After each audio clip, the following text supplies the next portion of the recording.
രഹസ്യ ഡോക്യുമെന്റുകൾ പുറത്തുവിടാൻ ഉത്തരവിട്ടിരിക്കുകയാണ് ട്രംപ്. ആരൊക്കെ കുടുങ്ങും ഇത് പുറത്തു വന്നു കഴിഞ്ഞാൽ? സോവിയറ്റ് യൂണിയൻ ആണ് ഇതിന് പിന്നിലെന്ന് കേൾക്കുന്നുണ്ട്.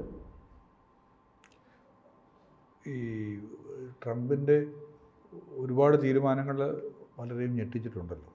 ഇതിപ്പം ഞെട്ടിക്കുകയാണ്. അപ്പം വലിയ ചർച്ചയായിരിക്കുകയാണ് ഇത്. അല്ല, അദ്ദേഹം ഇങ്ങനെ ഒരുപാട് പല കാര്യങ്ങളും വളരെ ചടുതിയിൽ ചെയ്യുന്നു, വളരെ വേഗത്തിൽ ചെയ്യുന്നു, അങ്ങനെയൊക്കെയാണ് അദ്ദേഹത്തിൻ്റെ ഒരു രീതി. പിന്നെ ഇപ്പോൾ ഈ രഹസ്യ ഡോക്യുമെൻ്റുകൾ എന്ന് പറയുന്നത് അമേരിക്കയിൽ മുൻ പ്രസിഡൻ്റായിരുന്ന ജോൺ എഫ് കെന്നഡിയുടെ വധത്തെ സംബന്ധിച്ചോ, അതോടൊപ്പം മാർട്ടിൻ ലൂതർ കിങ് ജൂനിയർ അദ്ദേഹത്തിൻ്റെ വധത്തെ സംബന്ധിച്ച് ഇവർ രണ്ടുപേരും കൊല്ലപ്പെട്ടത് കാലയളവിൽ ലോകത്ത് നടന്ന ഏറ്റവും വലിയ ശ്രദ്ധിക്കപ്പെട്ട സംഭവങ്ങളായിരുന്നു. ലോകമാകെ ശ്രദ്ധിക്കപ്പെട്ട സംഭവങ്ങളായിരുന്നു. അമേരിക്കൻ പ്രസിഡൻ്റായിരുന്നു John F Kennedy. John F Kennedy 60 മുതൽ 63 വരെയാണ് പ്രസിഡൻ്റായിരുന്നത്. അദ്ദേഹം ഇന്ത്യയുടെ നെഹ്റുവിൻ്റെ വലിയ സുഹൃത്തായിരുന്നു. ജവഹർലാൽ നെഹ്റു ആയിരുന്നു ഇന്ത്യയുടെ പ്രധാനമന്ത്രി. നെഹ്റുവിൻ്റെ വലിയ സുഹൃത്തായിരുന്നു. അദ്ദേഹത്തിൻ്റെ പത്നി ജാക്വലിൻ കെന്നഡി, അവരും പലതവണ ഇന്ത്യ വന്നിട്ടുണ്ട്.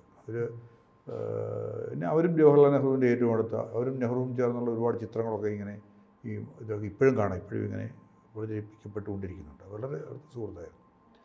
അപ്പം പിന്നെ അദ്ദേഹത്തെ വെടിവെച്ച് കൊന്നു എന്ന് പറഞ്ഞാൽ 1963 ഡള്ളസിൽ വെച്ചാണ് വെടിവെച്ച് കൊല്ലപ്പെടുന്നത്. അദ്ദേഹത്തെ കൊന്നത് ഓസ്വാൾഡ് എന്നൊരാളാണ്, കെന്നഡിയെ കൊന്ന ഓസ്വാൾഡ് എന്ന 3 ദിവസത്തെ ശേഷം ഈ ഓസ്വാൾഡിനെയും വധിച്ചു.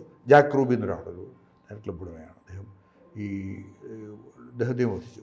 അന്ന് തൊട്ടേ അതിനകത്ത് ഒരുപാട് ദുരൂഹതകൾ ആരോപിക്കപ്പെടുന്നുണ്ട്. നെഹ്റു കുടുംബത്തിന് ഉള്ളത് ഇന്ത്യയിലുള്ളത് പോലെയുള്ള അക്കാലയളവിൽ ഇന്ത്യയിലുള്ളതുപോലുള്ളൊരു സ്ഥാനമാണ് ഈ കെന്നഡി കുടുംബത്തിന് അമേരിക്കയിലുണ്ടായിരുന്നത്.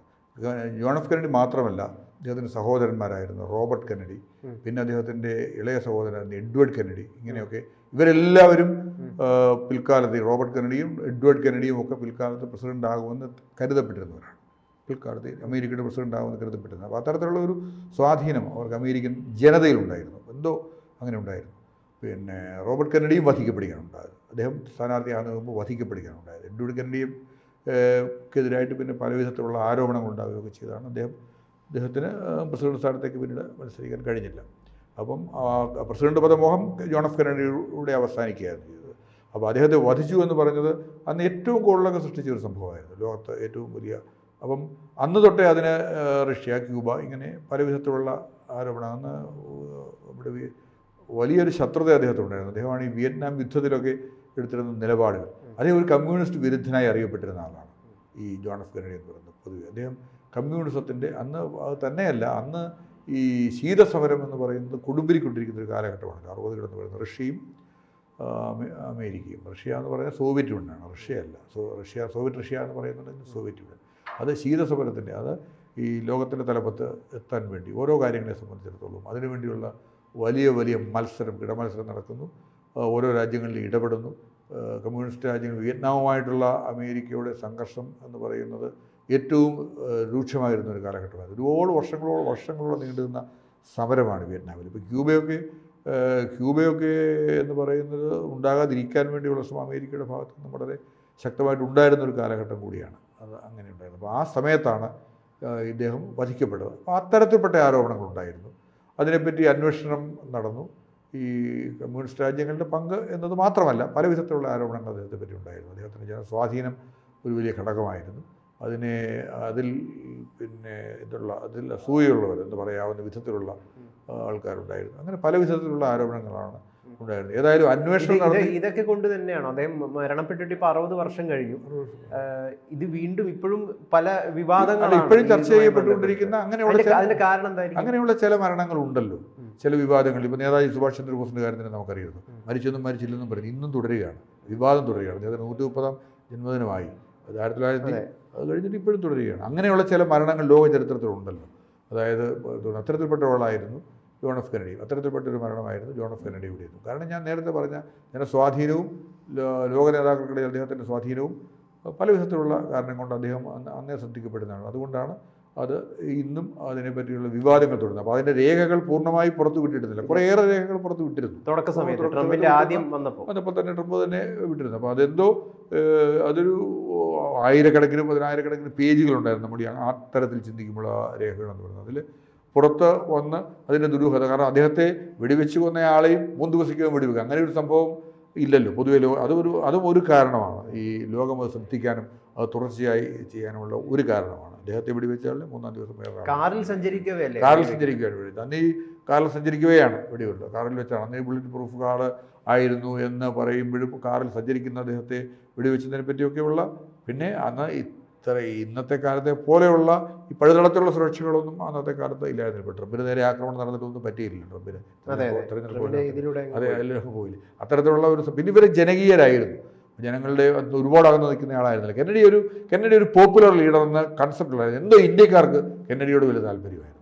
ഇന്ത്യക്കാർക്ക് ഇന്ത്യയിലാണല്ലോ, എനിക്ക് തോന്നുന്നു ലോകത്ത് എല്ലാ രാജ്യങ്ങളെക്കാളും അപ്പുറത്ത് ഇന്നും കെന്നഡിയെ ഓർത്തിരിക്കുന്ന ഒരുപാട് ഇന്ത്യക്കാരുണ്ട്. അത് അദ്ദേഹത്തിൻ്റെ അടുത്ത തലമുറ, അദ്ദേഹത്തിൻ്റെ തലമുറ, അദ്ദേഹത്തിൻ്റെ സഹോദരന്മാരടങ്ങുന്ന. പിന്നെ അത് തന്നെയല്ല, അദ്ദേഹത്തിൻ്റെ ഭാര്യ ലോകൈക സുന്ദരിയായ ഒരു സ്ത്രീയായിരുന്നു, ജാക്വലിൻ കെന്നഡി എന്ന് പറയുന്ന സ്ത്രീ. അവർ പിന്നീട് അദ്ദേഹത്തിൻ്റെ മരണശേഷം ലോകത്തിലെ ഏറ്റവും വലിയ, അവരെക്കാൾ പ്രായം കൂടി ലോകത്തിലെ ഏറ്റവും വലിയ കോടീശ്വരനെ യുനാസിസ് എന്ന് പറയും, അതിൽ ലോകത്തിലെ ഏറ്റവും വലിയ കപ്പലുടമയൊക്കെയായിരുന്നു. അവർ വിവാഹം കഴിക്കുക വെച്ചത്. ആ വിവാഹ വാർത്തകളൊക്കെയും നമ്മുടെ ഇന്ത്യയിൽ വളരെ വളരെ വളരെ ശ്രദ്ധിക്കപ്പെട്ടിരുന്നു. ഈ വിവാഹ വാർത്തകൾ വളരെ ശ്രദ്ധിക്കപ്പെട്ടിരുന്നു. അപ്പോൾ അതുകൊണ്ട് ഇന്നും അദ്ദേഹത്തെ പിന്നെ മനസ്സിൽ സൂക്ഷിക്കുന്ന, അദ്ദേഹത്തെ പറ്റിയുള്ള കാര്യങ്ങൾ അറിയാവുന്ന, അല്ലെങ്കിൽ ഇത്രയും വർഷങ്ങൾക്ക് ശേഷമായി ചിന്തിക്കുന്ന, പറഞ്ഞാൽ നേരിട്ട് അറിയാവുന്ന കാര്യങ്ങളായിട്ട് അത് തുടരുന്നുണ്ട്. അതുകൊണ്ട് ആണ് ഇന്ത്യയിൽ അത്രയും അതിനൊരു, എനിക്ക് തോന്നുന്നു മറ്റു പല രാജ്യങ്ങളെക്കാൾ അപേക്ഷിച്ച് ഇന്ത്യയിൽ അങ്ങനെയാണ്. പിന്നെ കമ്മ്യൂണിസത്തിൻ്റെ ഒരു വലിയ ശത്രു എന്ന നിലയിൽ ഒരു ഇമേജ് അദ്ദേഹത്തിനുണ്ടായിരുന്നു. വിയറ്റ്നാം യുദ്ധത്തിൻ്റെ പ്രേരകൻ എന്ന് പറഞ്ഞാൽ, വിയറ്റ്നാം യുദ്ധത്തിൻ്റെ സജീവ പങ്കാളി, അല്ലെങ്കിൽ ആ യുദ്ധത്തിൽ അടിസ്ഥാനപരമായിട്ട് അമേരിക്കയ്ക്ക് പരാജയം ഉണ്ടാകും, വർഷങ്ങളോളം നീണ്ടുന്ന ആ യുദ്ധത്തിൽ. പക്ഷേ അതിൻ്റെ ഒരു തുടക്കക്കാരൻ എന്ന നിലയിൽ നിലയിൽ അദ്ദേഹം അങ്ങനെ പല വിധത്തിലും, അങ്ങനെ സമാധാന പ്രേമികളുടെയും മറ്റ് ആളുകളുടെയും ഒരു തരം ഗ്ലാമർ ചിന്തിക്കുന്ന ആളുകളുടെയും അങ്ങനെ പല വിധത്തിൽ അങ്ങനെയുള്ള വ്യക്തിത്വങ്ങൾ ചുരുക്കമാണ്. അമേരിക്കൻ പ്രസിഡന്റുമാരുണ്ട്. അതിൽ ചിലരാണ് ശ്രദ്ധ നേടുന്നത്. ഇപ്പോൾ അബ്രഹാം ലിങ്കൻ അടിമ കച്ചവടം നടത്തി, പിന്നെ അങ്ങനെ പലരും ഉണ്ടല്ലോ ലോകമഹായുദ്ധ കാലത്തെ അമേരിക്കൻ പ്രസിഡന്റ്. പക്ഷേ ഇതൊന്നുമല്ലാതെ ഈ ചുരുങ്ങിയ കാലയളവ് കൊണ്ട് ഇത്രയും ശ്രദ്ധ ആകർഷിച്ച മറ്റൊരു അമേരിക്കൻ പ്രസിഡന്റ് ഇല്ലെന്ന് വേണമെങ്കിൽ പറയാം. അതാണ് അദ്ദേഹത്തിൻ്റെ അവസ്ഥ. അപ്പോൾ എന്തായാലും അതിന് ദുരൂഹത നീങ്ങേണ്ടത് തന്നെയാണ് ട്രംപിൻ്റെ തീരുമാനം എന്നുള്ളത്. അതോടൊപ്പം ചേർത്ത് വെക്കേണ്ടതാണ് ഈ മാർട്ടിൻ ലൂതർ കിങ് ജൂനിയർ എന്ന് പറയുന്ന ആൾ. അദ്ദേഹം നീഗ്രോ നേതാവായിരുന്നു. നീഗ്രോ എന്ന് വെച്ചാൽ ലോകത്ത് സമാധാന പോരാട്ടങ്ങളുടെ വക്താവായിട്ട്, അല്ലെങ്കിൽ സമാധാന പോരാട്ടങ്ങളുടെ ബിംബമായിട്ട് ഇന്നും കരുതപ്പെടുന്ന ആളാണ് മാർട്ടിൻ ലൂതർ കിങ് എന്ന് പറയുന്ന ആൾ. അദ്ദേഹം ഒരു ബാപ്റ്റിസ്റ്റ് ചർച്ചിൻ്റെ ആളായിരുന്നു, ആയിരുന്നു. പക്ഷേ അദ്ദേഹത്തിൻ്റെ മാർട്ടിൻ ലൂതർ കിങ്ങിൻ്റെ പ്രഖ്യാതമായൊരു പ്രസംഗമൊക്കെ ഉണ്ടല്ലോ സ്വാതന്ത്ര്യത്തെ പറ്റിയുള്ള.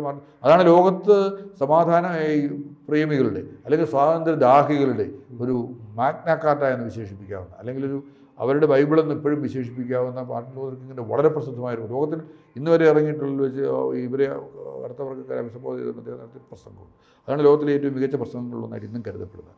അപ്പോൾ അദ്ദേഹത്തിനെതിരെ ഉണ്ടായ ആക്രമണം എന്ന് പറയുന്നത് ഇതേപോലെ തന്നെയാണ്, ലോകത്ത് നടുക്കിയ സംഭവമാണ്. വളരെ ചെറുപ്പത്തിലാണ് അദ്ദേഹം മരിക്കുന്നത്. എനിക്ക് തോന്നുന്നത് 39-40 വയസ്സ് അദ്ദേഹത്തിന് ഉണ്ടായിരുന്നു ഈ മരണസമയത്ത് ഈ വെടിവെച്ച്. കെന്നഡിക്കും വളരെ ചെറുപ്പമായിരുന്നു. 1917 ജനിച്ച ആളാണ് കെന്നഡി. അപ്പോൾ 63 മരിക്കുകയും ചെയ്തു. പിന്നെ ഇദ്ദേഹത്തിൻ്റെ കാര്യവും അതുപോലെ തന്നെ 68 അദ്ദേഹം വെടിയേറ്റ് മരിക്കുന്നത്. അപ്പം അദ്ദേഹത്തിൻ്റെ ആ മരണവും ലോകത്ത് വളരെ ഇന്നും ചർച്ച ചെയ്യപ്പെട്ടുകൊണ്ടിരിക്കുന്നു. ഗാന്ധിജിയുടെ വലിയ ഒരു അനുയായി, ഗാന്ധിജിയാണ് തൻ്റെ മെൻറ്റർ, അല്ലെങ്കിൽ ഗാന്ധിജിയാണ് തന്നെ ഏറ്റവും സ്വാധീനിച്ച വ്യക്തി.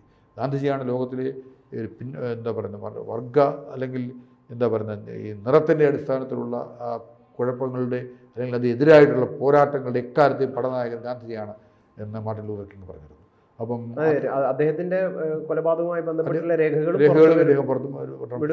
വിടുമെന്ന് പറഞ്ഞിട്ടുണ്ട്. അപ്പോൾ അത് പിന്നെ വളരെ നല്ല കാര്യമായിട്ടാണ് നമുക്ക് 21 ദിവസത്തിനകം ഈ കാര്യങ്ങൾ ചെയ്യണമെന്ന് അദ്ദേഹം പുറത്തുവിടാൻ ആവശ്യപ്പെട്ടിരിക്കുകയാണ്. 21 ദിവസത്തിനകം ചെയ്യാൻ വേണ്ടി ആവശ്യപ്പെട്ടിരിക്കുകയാണ്. അതൊരു വളരെ നല്ല കാര്യമാണ് എന്ന് വേണം നമുക്ക് കരുതാൻ. കാരണം ഇതൊരു ട്രംപ് ചെയ്യുന്ന എല്ലാ കാര്യങ്ങളെയും നമുക്ക് അനുകൂലിക്കാൻ കഴിയത്തില്ല. ഈ ജോൺ എഫ് കെന്നഡിയെ വധിച്ചയാള് ഓസ്വാൾഡ് എന്ന് പറഞ്ഞ ഒരാളല്ലേ? അതെ, അദ്ദേഹത്തെ വധിച്ച ആളാണ് ജാക്ക് റൂബി എന്ന് പറയും.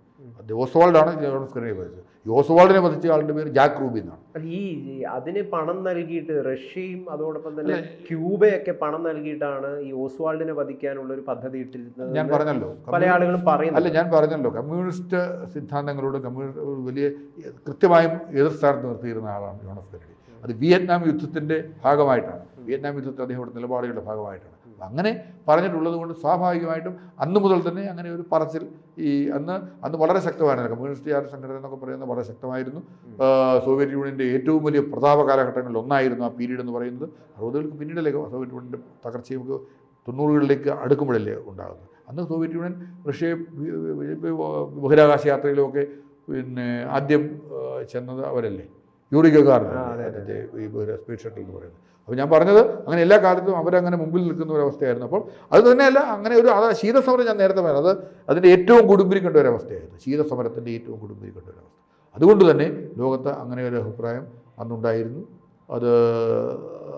അതിനോളം നമുക്ക് ആ രേഖകൾ പൂർണ്ണമായും കിട്ടിക്കഴിഞ്ഞതിന് ശേഷമല്ലേ അക്കാര്യത്തെ പറ്റിയുള്ള ഒരു ദുരൂഹതകൾ പൂർണ്ണമായും നീക്കിയെന്ന് പറയാൻ പറ്റും. അത് ഈ രണ്ട് മരണങ്ങളും ലോകത്തെ നടുക്കിയ, വർഷങ്ങൾക്ക് ശേഷവും പതിറ്റാണ്ടുകൾക്ക് ശേഷവും ലോകത്ത് നടക്കിയ രണ്ട് മരണങ്ങളാണ്, രണ്ട് കൊലപാതകങ്ങളാണ്. അതിനെപ്പറ്റിയുള്ള ദുരൂഹതകൾ പുറത്തു വരുന്നത് എന്തു വന്നാലും അത് നല്ലതാണ്. ഇപ്പോഴും ജനം ശ്രദ്ധിച്ചുകൊണ്ടിരിക്കുന്നു, ഇപ്പോഴും അതിലൊരു വാല്യൂ ഉണ്ട്. ഇത് മുമ്പോട്ട് കൊണ്ടുവരുന്നതിലൂടെ ട്രംപ് ഉദ്ദേശിക്കുന്നത് എന്തായിരിക്കും? ട്രംപ് ഉദ്ദേശിക്കുന്നത് ഈ ഒരു ഇതിലെ ദുരൂഹത മാറ്റിക്കൊണ്ട് സ്വയം, ഈ ട്രംപിനെ സംബന്ധിച്ചിടത്തോളം അദ്ദേഹം ഒരു ഷോമാനാണല്ലോ ബേസിക്കലി. അദ്ദേഹത്തെ സംബന്ധിച്ചിടത്തോളം അദ്ദേഹത്തെ ഒരു പ്രൊജക്ഷൻ എന്ന് പറയുന്നത് അദ്ദേഹത്തിന് ഏത് കാര്യത്തിലും ആവശ്യമാണ്. ഈ വലിയ ലോകം മുഴുവൻ ശ്രദ്ധിക്കുന്ന ഈ കാര്യത്തിൽ, ലോകം മുഴുവൻ ഇപ്പോഴും മനസ്സിൽ കരുതുന്ന രണ്ട് നേതാക്കളുടെ കാര്യത്തിൽ അവരെ പറ്റിയുള്ള ദുരൂഹത നീങ്ങുന്നതിലൂടെ തനിക്ക് ലഭിക്കുന്ന ഒരു ഒരു മൈലേജ് വളരെ കൂടുതലാകുമെന്ന് അദ്ദേഹം കരുതുന്നുണ്ടെന്നുള്ള ഉറപ്പാണ്. അത് ദുരൂഹത നീങ്ങുന്നത് ലോകമെമ്പാടും തൻ്റെ ആ ഒന്നാമത്തെ ലോകത്തിൻ്റെ ഈ ലോക പോലീസ് ആകാൻ ശ്രമിക്കുന്നു, അല്ലെങ്കിൽ ലോക ചക്രവർത്തി ആകാൻ ശ്രമിക്കുന്നു. ആ ഒരു ശ്രമത്തിലാണല്ലോ ട്രംപ് എല്ലാ കാര്യങ്ങളിലും വ്യാപാരത്തിലായാലും വ്യവസായത്തിലായാലും പ്രതിരോധത്തിലായാലും യുദ്ധത്തിലായാലും അങ്ങനെയാകാൻ ശ്രമിക്കുന്നു. ഒപ്പം ഇങ്ങനെയും ആകട്ടെ എന്ന് അദ്ദേഹം ചിന്തിച്ച് കാണും. പുറത്ത് വരട്ടെ അല്ലേ? പുറത്ത് വരുന്നത് നല്ലതാണ്.